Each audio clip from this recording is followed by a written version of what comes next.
Bonjour, je me présente pour celles et ceux qui ne me connaissent pas. Je m'appelle Katia Fombonali-Brandi. J'ai 51 ans et je suis artiste et créatrice de bien-être.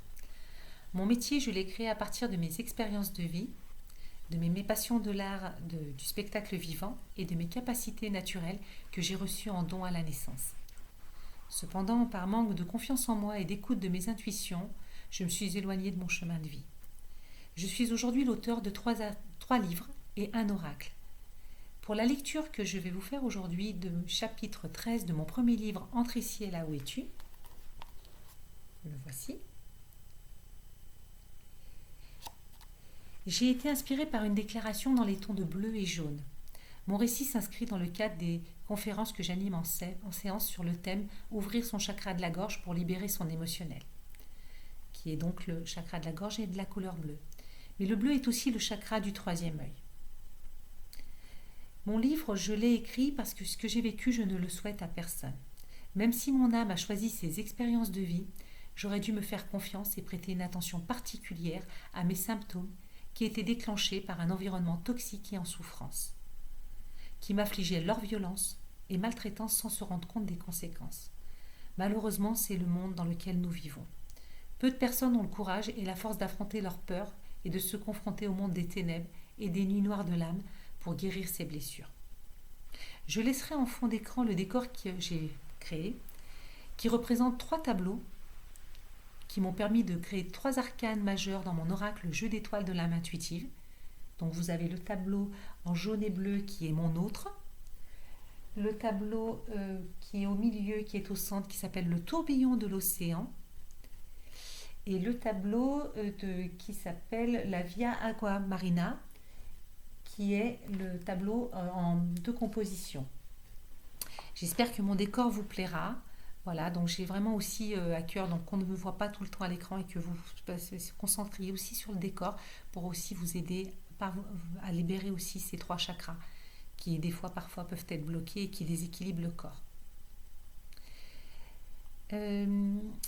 Donc pour le bleu, donc il va travailler en profondeur sur la mélancolie et la nostalgie. Le jaune d'étoile et aussi les bougies et des roses que j'ai installées sont pour travailler sur le plexus solaire qui se situe autour du nombril au niveau de l'estomac.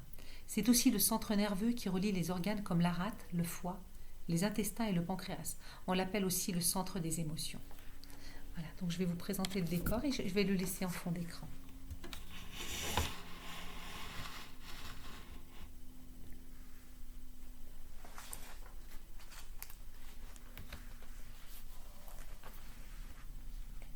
Chapitre 13, la révélation, la véritable personnalité de Rohan. Dimanche 26 août 2018. Il est 21h30. Rania est allongée dans le canapé à profiter de cet instant avec son bébé, qu'elle berce par ses doux gestes. Son chat s'est posé sur son ventre comme il a l'habitude de le faire.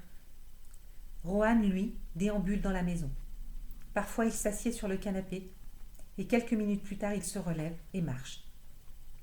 Va chercher des sucreries pour combler ses vides permanents qu'il a en lui. Il sort fumer dans le jardin. Continue ce petit manège et pendant ce temps, Rania reste là, ne cherchant même plus à comprendre l'attitude de Rohan tant sa façon d'agir est insensée et immature. Rohan décide d'aller récupérer le linge dont la fin de cycle de lavage a résonné pour l'étendre. Cela fait quelques minutes que Rohan étend le linge sur le séchoir dans le jardin, pendant que Rania est détendue et sereine sur le canapé à regarder la fin du film. Tout d'un coup, elle entend Rohan crier depuis le jardin. Rania sursaute et, ne sachant pas ce qu'il se passe, elle se précipite et rejoint Rohan. Il vient de se coincer les doigts dans l'étendage qui s'est replié. Rania lui propose de l'aider pour le remettre et d'étendre le linge avec lui, mais il devient agressif et s'en prend à elle, en lui parlant mal une fois de trop, la blessant au plus profond de son cœur. Rania là explose. Elle n'en peut plus.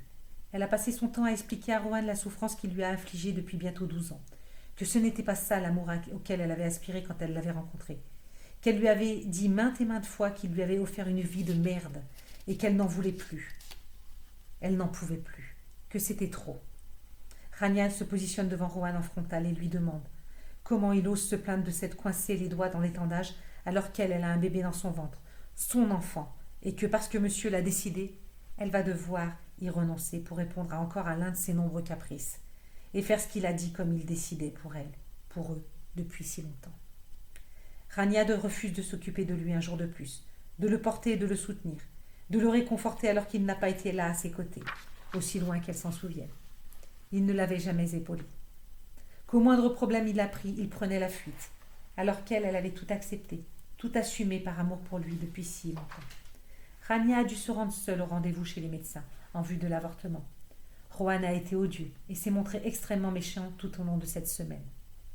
Il ne pensait qu'à lui, qu'à sa petite vie, son petit confort. Il lui a même dit qu'il n'était pas concerné par cet enfant, que ce n'était pas le sien. Rania l'a foudroyé du regard, et elle a compris qu'en face d'elle, elle n'avait pas un homme, mais un monstre dénué de sentiments, dénué d'empathie et d'amour. Elle savait qu'elle n'oublierait pas les mots prononcés par cet individu qu'elle avait trop aimé, et qu'ils resteraient gravés dans sa mémoire, parce qu'il venait de la briser en quelques secondes. Elle n'oubliera pas parce qu'ils ont réveillé en elle des mots bien plus profonds. Rohan venait de lui révéler sa véritable personnalité et de lui montrer son vrai visage, celui qu'il était et que Rania avait refusé de voir parce qu'elle l'aimait. Rania a pourtant essayé pendant cette traversée du désert où elle a cherché une fois de plus du soutien de sa part qu'il assume ses responsabilités. Mais Rohan n'était déjà plus là avec elle. Il était parti ailleurs. Rania a commencé à chuter dans une dépression profonde pendant 2 longs mois. Elle demandait sans cesse à Rohan pourquoi il agissait ainsi avec elle, qu'elle ne méritait pas cela. Pourtant, pourquoi autant de cruauté? Mais dès que Rania voulait parler avec Rohan, il avait ses gestes de croiser les 2 mains derrière sa nuque pour prouver qu'il était supérieur, qu'il était le maître et le roi, et que c'était lui qui décidait de tout, que Rania devait s'y plier, que c'était ainsi. Rania avait tant bien que mal a dû se relever et continuer à exercer son activité. Elle n'avait pas le choix. Elle n'avait pas un salaire, elle, qui tombe tous les mois comme lui. Ce qui n'était pas simple tant elle était rongée de l'intérieur. Elle a souvent trop parlé, fait comme si tout allait bien et a tenu le rythme, pour ne pas sombrer, mais la douleur d'avoir dû renoncer à son bébé, la dureté de ce qu'elle vivait était trop soutenue. Et malgré le soutien qu'elle avait de ses proches, de son entourage amical et professionnel, rien ne la réconfortait. Petit à petit, les mots et les erreurs de chacun, les actes et les langues ont commencé à se délier. Et dans la tête de Rania, tout commença à prendre forme. Elle regarda sa vie sous un autre angle. Elle avait pris de la hauteur et tout devenait laid, comme ça l'avait probablement toujours été. Rania a entendu toutes sortes de phrases prononcées par sa famille, ses amis, qui avaient pour but de l'apaiser et de la réconforter, et qui au final n'ont fait que terminer de l'achever.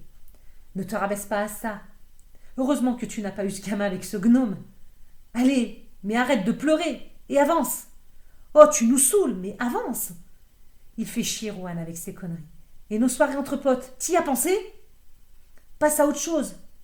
Des phrases comme celle-ci ont été servies à toutes les sauces. Rania a tourné ses mots dans sa tête en se disant « Sont-ils conscients de ce qui vient de se passer ou pas ?» Elle venait de renoncer à son bébé. Rohan continuait à la frapper et à la maltraiter pendant qu'elle sombrait dans un trou noir.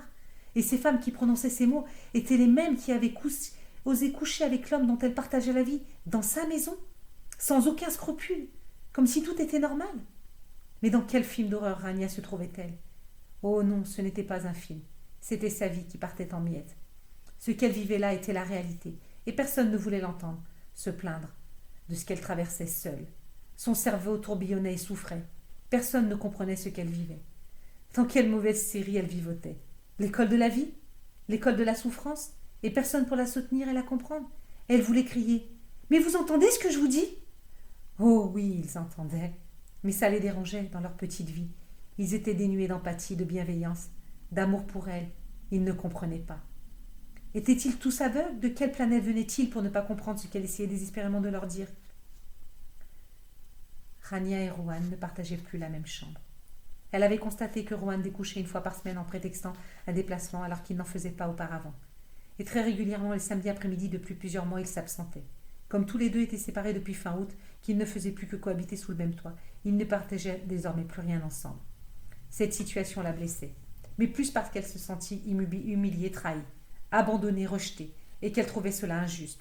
Son égo et sa fierté venaient d'en prendre un sacré coup. Rania comprit le 1er novembre 2018 que les ressentis qu'elle avait eus depuis fin d'année de la précédente étaient bien réels.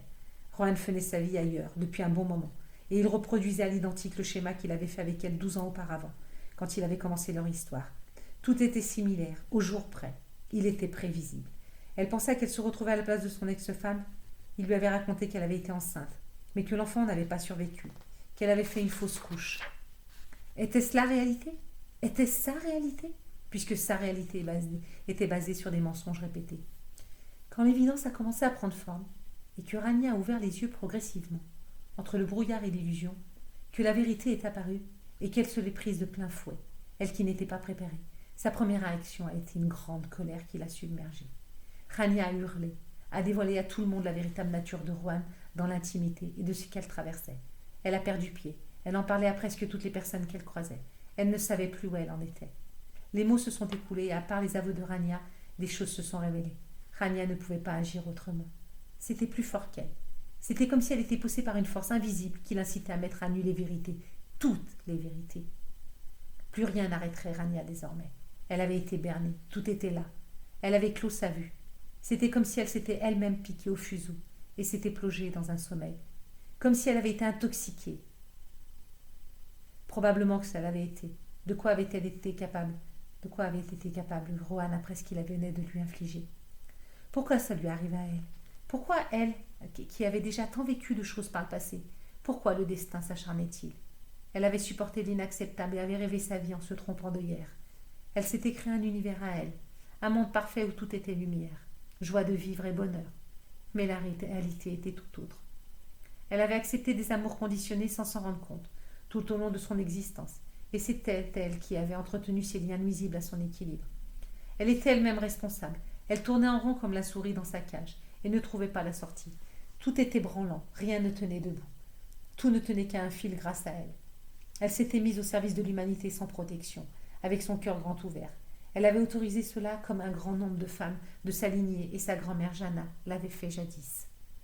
Rania avait dû abandonner cet enfant qu'elle chérissait tant déjà au fond d'elle-même, pour faire plaisir et se conformer à des règles dictées par Don Rohan et par toutes les personnes familialement toxiques qui régnaient en maître sur ses choix depuis si longtemps, parce qu'elle n'avait pas eu le courage de prendre ses propres décisions et de s'affirmer.